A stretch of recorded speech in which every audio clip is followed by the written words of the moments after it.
Hello, hello, hello. Welcome back to Monday Night Moods. Today is very much a mood. I'm not going to get into the reasons why, but very much a mood. So we're just going to dive straight in. We have like Paradise Lost, Book 7, Part 2. Read Part 1 last week. It's not split into two parts, it's just very long, and I don't have time to do such a long read in one session. So, yeah. Monday Night Moods, Paradise Lost by John Milton from Project Gutenberg Press. Links in the show notes. We are going to start straight away. I have no interesting news, but other than it's definitely a Monday night mood. So, let us begin. Grab yourself a drink, sit back, and enjoy the tales.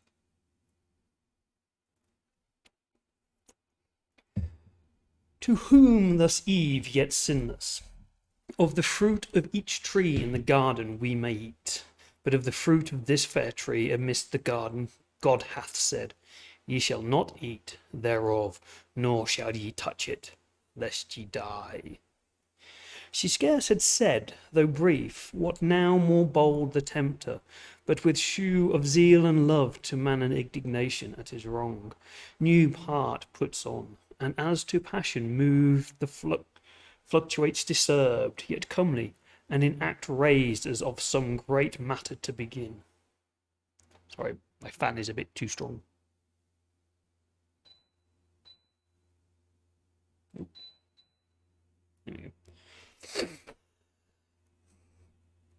As when of old some orator renowned in Athens or free Rome, where eloquence flourished, since mute to some great cause addressed, stood in himself collected, while each part motion, each act, one audience ear the tongue, sometimes in highth, began, as no delay or preface brooking through his zeal of right, so standing, moving, or to height upgrown, the tempter, worn impassioned thus. O sacred, wise, and wisdom-giving plant, mother of science, now I feel thy power within me, clear not only to discern things in their causes, but to trace the ways of highest agents, deemed however wise. Queen of this universe, do not believe those rigid threats of death. Ye shall not die. How should she? How should ye? By the fruit? It gives you life to knowledge. By the threatener, look on me, me who have touched and tasted, yet both live, and life more perfect have attained than fate meant me, by venturing higher than my lot. Shall that be shut to man, which to the beast is open? Or will God incense his ear for such a pretty trespass, and not praise rather your dauntless virtue, whom the pain of death denounced? Whatever thing death be, deterred not from achieving what might lead to happier life. Knowledge of good and evil, of good, how just of evil? If what is evil be real, why not known, since easier shunned? God therefore cannot hurt ye, and be just. Not just, not God, not feared then nor obeyed. Your fear itself of death removes the fear. Why then was this forbid? Why but to awe, why but to keep ye low and ignorant, his worshippers? He knows that in the day ye eat thereof, your eyes that seem so clear, yet are but dim, shall perfectly be then opened and cleared, and ye shall be as gods, knowing both good and evil, as they know that ye should be as gods, since I, as man, eternal man, is but proportion meet, I of brute human, ye of human gods. So ye shall die perhaps, by putting off human to put on gods, death to be wished. Though threatened, which no worse than this can bring, and what are gods that man may not become, as they participating godlike food? the gods are first, and that advantage use on our belief. That all from them proceeds, I question it.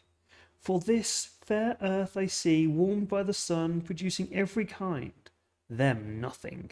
If all things who enclose knowledge of good and evil in this tree, that whoso eats thereof forthwith attains wisdom without their leave, and wherein lies the offence, that man should thus attain to know? What can your knowledge hurt him, or this tree impart against his will, if all be his? Or is it envy, and can envy dwell in heavenly breasts? These and many more cause import you need of this fair fruit. Goddess humane, reach then and freely taste. He ended, and his words, replete with guile, into her heart to easy entrance won. Fixed on the fruit she gazed, which to behold might tempt alone, and in her ears the sound yet rung her persuasive words, impregned with reason, to her seeming with the truth. Meanwhile, the hour of noon drew on, and waked an eager appetite, raised by the smell so savoury of that fruit, which with desire inclinable, now grown to touch or taste, solicited her longing eye, yet first pausing a while, thus to herself she mused, great are thy virtues, doubtless, best of fruits, though kept from man, and worthy to be admired, whose taste, too long forborne at first essay, gave elocution to the mute, and taught the tongue not made for speech to speak of thy praise he also who forbids thy use, conceals not from us, naming thee the tree of knowledge, knowledge of both good and evil, forbid us then to taste, but his forbidding commends thee more, while it infirms the good, be thee communicated, and our want, for good unknown sure is not had, or had yet unknown, is not had at all. In plain then what forbids he but to know, forbids us good, forbids us to be wise. Such prohibitions bind. But if death bind us with after bands, what profits then our inward freedom? In the day we eat of this fair fruit, our doom is we shall die. How dies the serpent? He hath eaten and lives, and knows and speaks and reasons and discerns irrational till then. For us alone was death invented, or to us denied the intellectual food for beasts reserved? For beasts it seems, yet that one beast which first hath tasted envies not, but brings with joy the good befallen him. Author, unsuspect, friendly to man, far from deceit or guile. What fear I then? Rather, what know to fear under his ignorance of good and evil, of God or death, of law or penalty?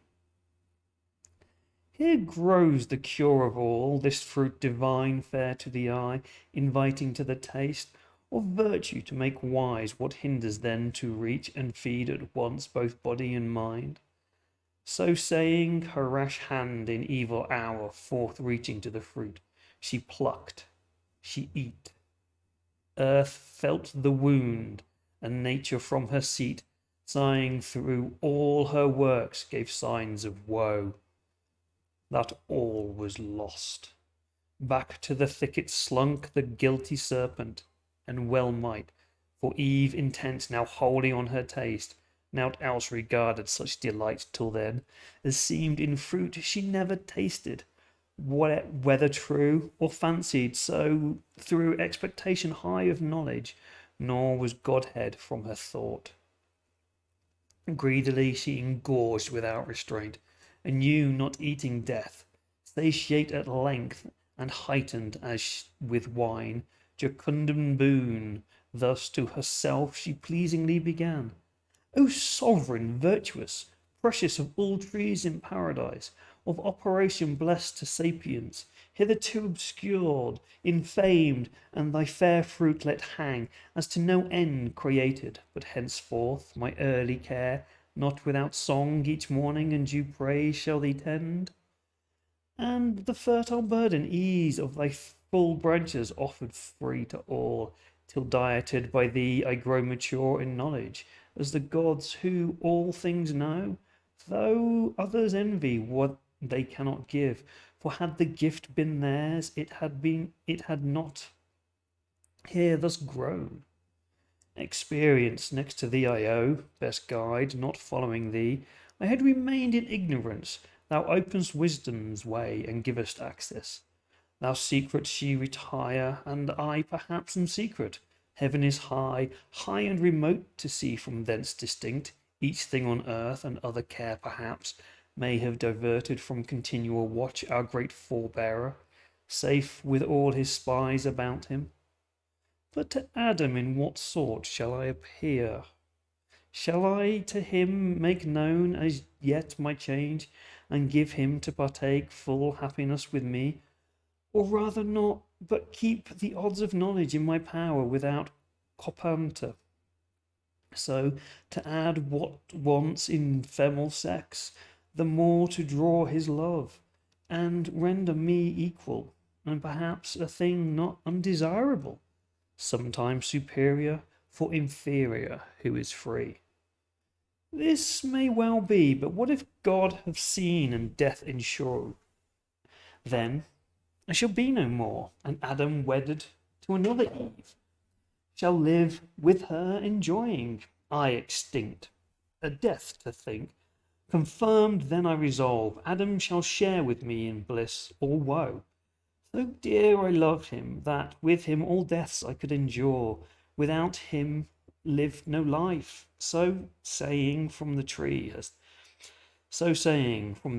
step she turned, but first low reverence don, as to the power that dwelt within, whose presence had infused into the plant sential sap, derived from nectar, drink of gods. Adam, the while waiting, desirous her return, and wove of choicest flowers a garland to adorn her tresses, and her rural labours crown, as reapers oft are wont their harvest queen. Great joy he promised to her thoughts, and new solace in her return, so long delayed, yet oft his heart, divine of something ill, misgave him. He the faltering measure felt, and forth to meet her went, the way she took that morn when first they parted. By the tree of knowledge he must pass. There he met her, scarce from the tree returning, in her hand a bough of fairish fruit, that downy smile, new gathered and ambrosial smell diffused. To him she hasted, in her face excuse came prologue and apology to prompt, which with bland words at will she thus addressed. Hast thou not wondered, Adam, at my stay? Thee I have missed, and thought it long, deprived thy presence, agony of love till now not felt, nor shall be twice, for never more mean I to try. What rash, untried, I sought, the pain of absence from thy sight, but strange hath been the cause, and wonderful to hear. This tree is not as we are told, a tree of danger tasted, nor to evil unknown, opening the way, but of divine effect, to open eyes and make them gods who taste, and hath been tasted such, the serpent wise, are not restrained as we, or not obeying, hath eaten of the fruit, and is becoming not dead. As we are threatened, but thenceforth endured with human voice and human sense, reasoning to admiration, and with me persuasively hath so prevailed, that I have also tasted, and have also found the effects to correspond. Opener mine eyes, dim erst, dilated spirits, ampler heart, and growing up to Godhead, which for thee chiefly I sought, without thee can despise. For bliss, as thou hast part, to me is bliss tedious, ushered with thee, and odious soon. Thou therefore also taste the equal lot may join us, equal joy as equal love, lest thou not tasting different degree disjoin us, and then I too late renounce deity for thee, when fate will not permit. Thus Eve with countenance blithe her story told, but in her cheek distemper flushing glowed, On the other side, Adam, soon as he heard the fatal trespass done by Eve, amazed, astonished, stood and blank, with horror chill ran through his veins, and all his joints relaxed. From his slack hand the garland wreathed for Eve down dropped, and all the faded roses shed. Speechless he stood and pale, till thus at length first to himself he inward silence broke. O fairest of creation, last and best of all God's works, creature in whom excelled whatever can to fight or thought be found, holy, divine, good, amiable or sweet, how art thou lost, how on a sudden lost, deflowered, and now to death devote?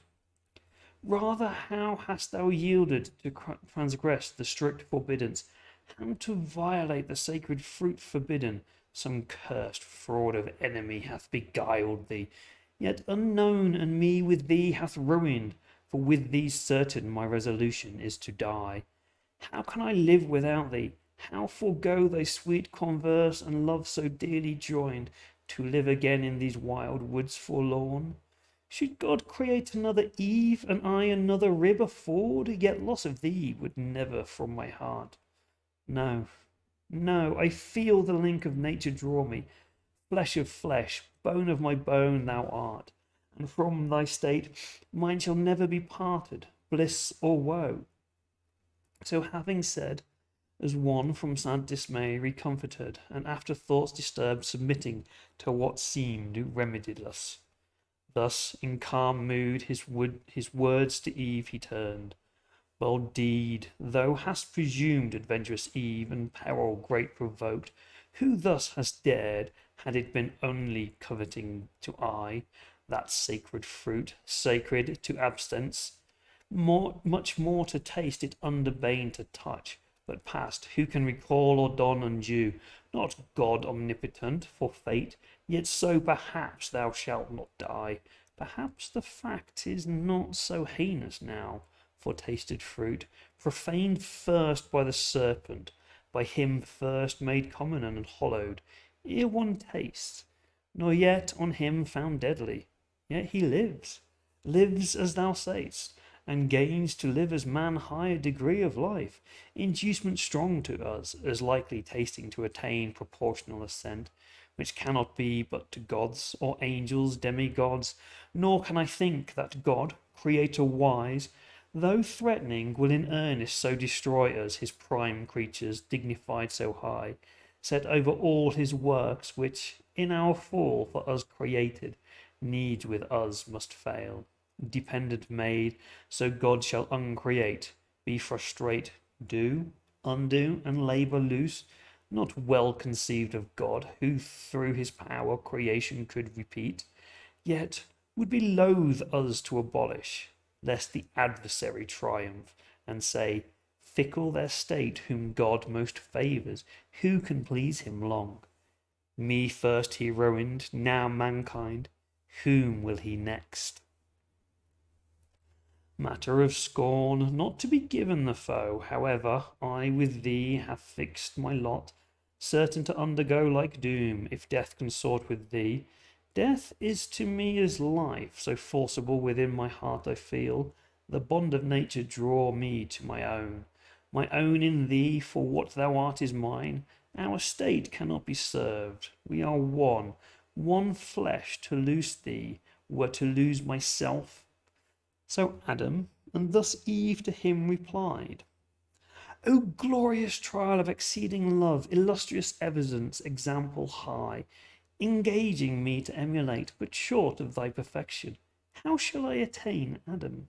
For whose desire side I boast me sprung, and gladly of our union hear thee speak, one heart, one soul in both, whereof good proof this day affords, declaring thee resolved. Rather than death, or out than death more dread, shall separate us, linked in love so dear, to undergo with me one guilt, one crime. If any be of tasting this fair fruit, whose virtue For of good still good proceeds, direct or by occasion hath presented this happy trial of thy love, which else so eminently never had been known. Where it I thought death menaced would ensue, this my attempt I would sustain alone the worst, and not persuade thee rather die deserted. Then oblige thee with a fact, tenacious to thy peace, chiefly assured remarkably so late of thy so true, so faithful love equalled. But I feel far otherwise the event, not death, but life augmented, opened eyes, new hopes, new joys, taste so divine, that what of sweet before hath touched my sense, flat seems to this, and harsh on my experience. Adam, freely taste, and fear of death deliver to the winds. So saying, she embraced him, and for joy tenderly wept, much won that he his love had so enabled, as of choice to incur divine displeasure for her sake, or death.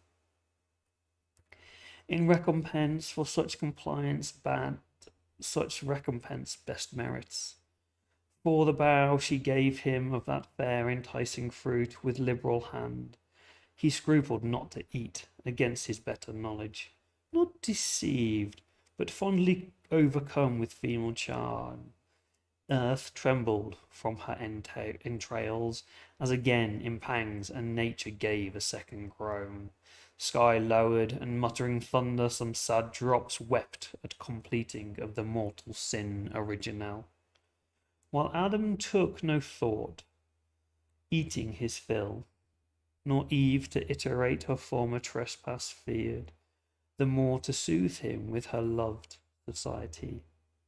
That now, as with Winnie intoxicated both, they swim in mirth and fancy that they feel divinity within them, breathing wings wherewith to scorn the earth, but that false fruit far other operation first displayed, carnal desire inflaming, he on Eve began to cast the vicious eyes.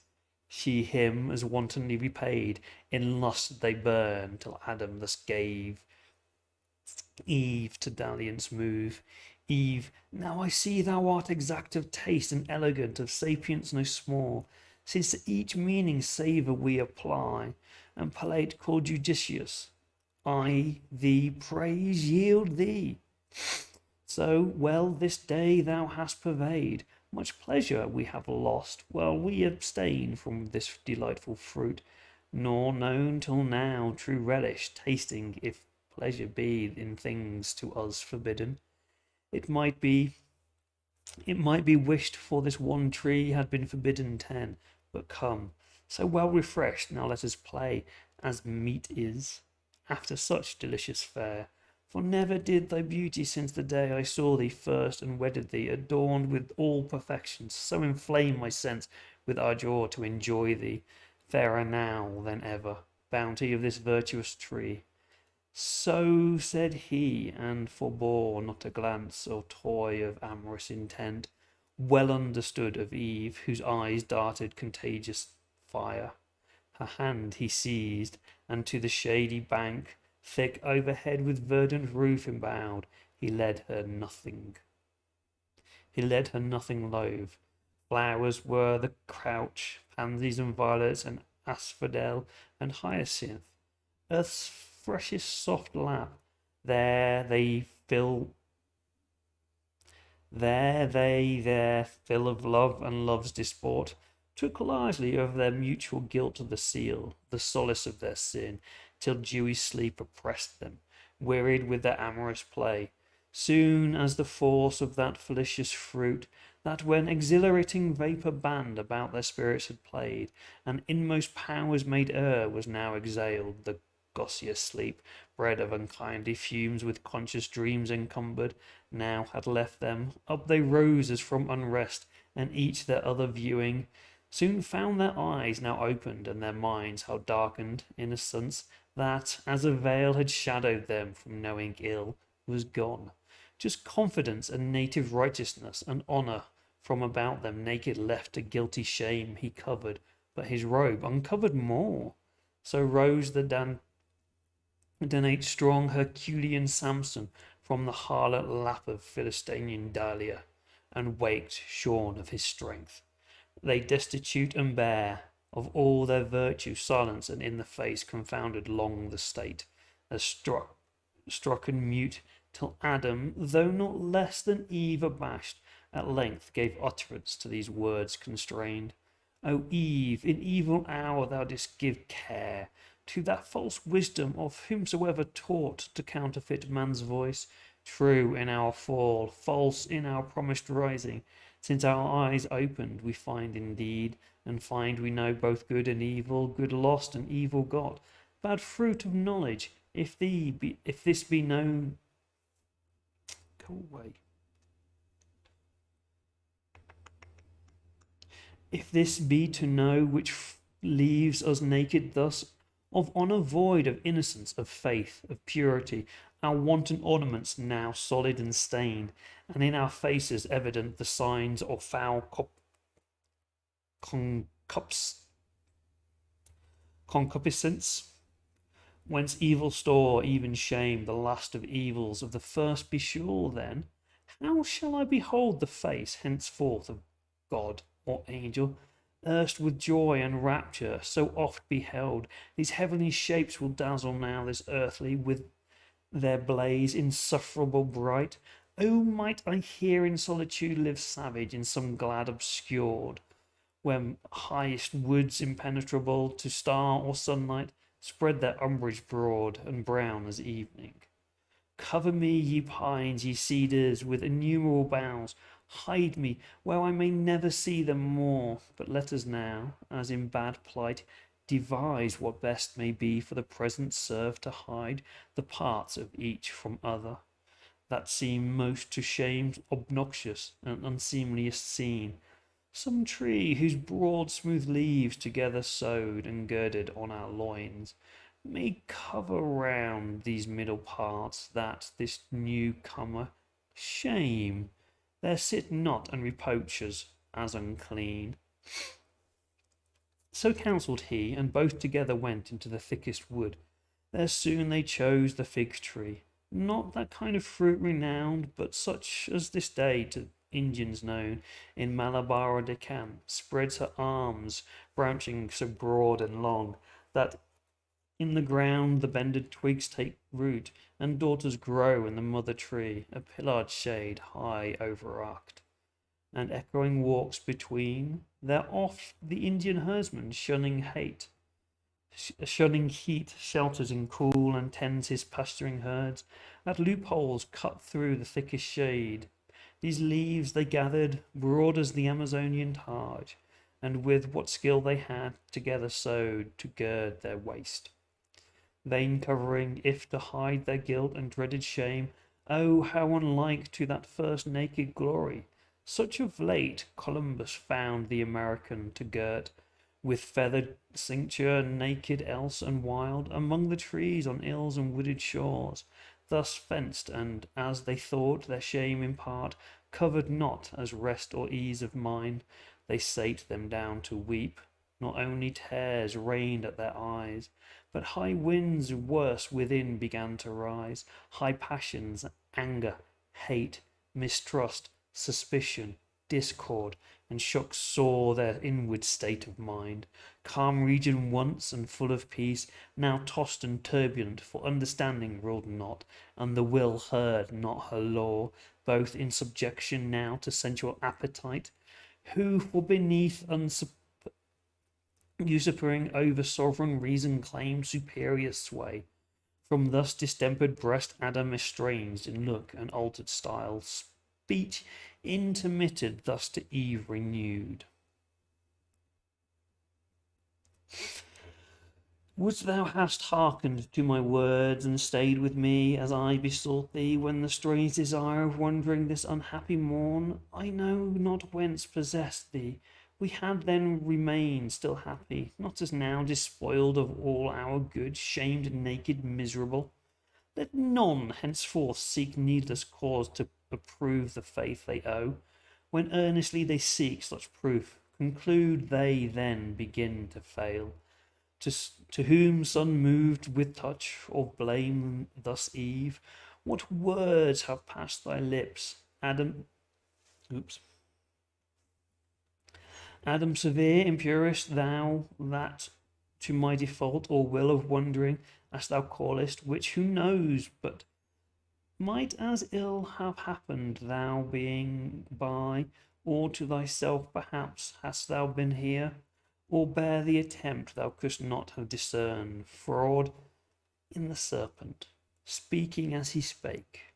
No ground of enmity between us known, why he should mean me ill or seek to harm. Was I to have never parted from thy side? As good have grown there still a lifeless rib. Being as I am, why didst not thou the head command me absolutely not to go, going into such danger as thou sayest? To facile then some didst not much gainsay? Nay, didst permit, approve, and fair dismiss. Hadst thou been firm and fixed in thy dissent, neither had I transgressed, nor thou with me, to whom the first incensed Adam replied.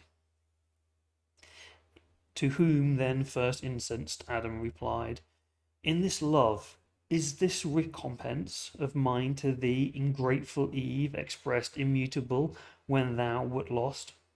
Not I, who might have lived and enjoyed immortal bliss, yet willingly chose rather death with thee. And am I now upbraided as the cause of thy transgressing? Not enough severe, it seems, in thy restraint. What could I more? I warned thee, I admonished thee, foretold the danger and the lurking enemy that lay in wait.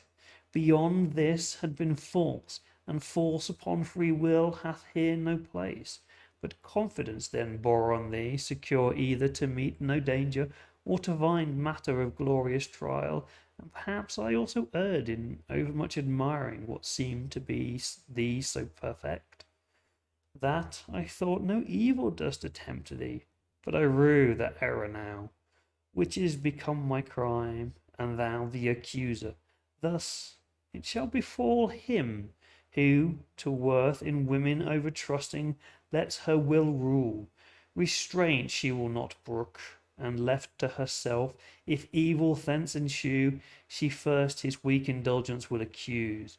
Thus they in mutual accusation spent the fruitless hours, but neither self-condemning, and of their vain contest appeared no end. The end of the 8th book of Paradise Lost, even though it's the 7th. Not quite sure why it says that. Oh well. Maybe I've skipped something somewhere. Let me check. But as I said in the last episode, there is what do you call it? Parts where they are separated and things. So there are 2 versions where it's 10 or 12 books. Where's the beginning of this chapter? 105, 6, 7, 8. Okay, this is book 8.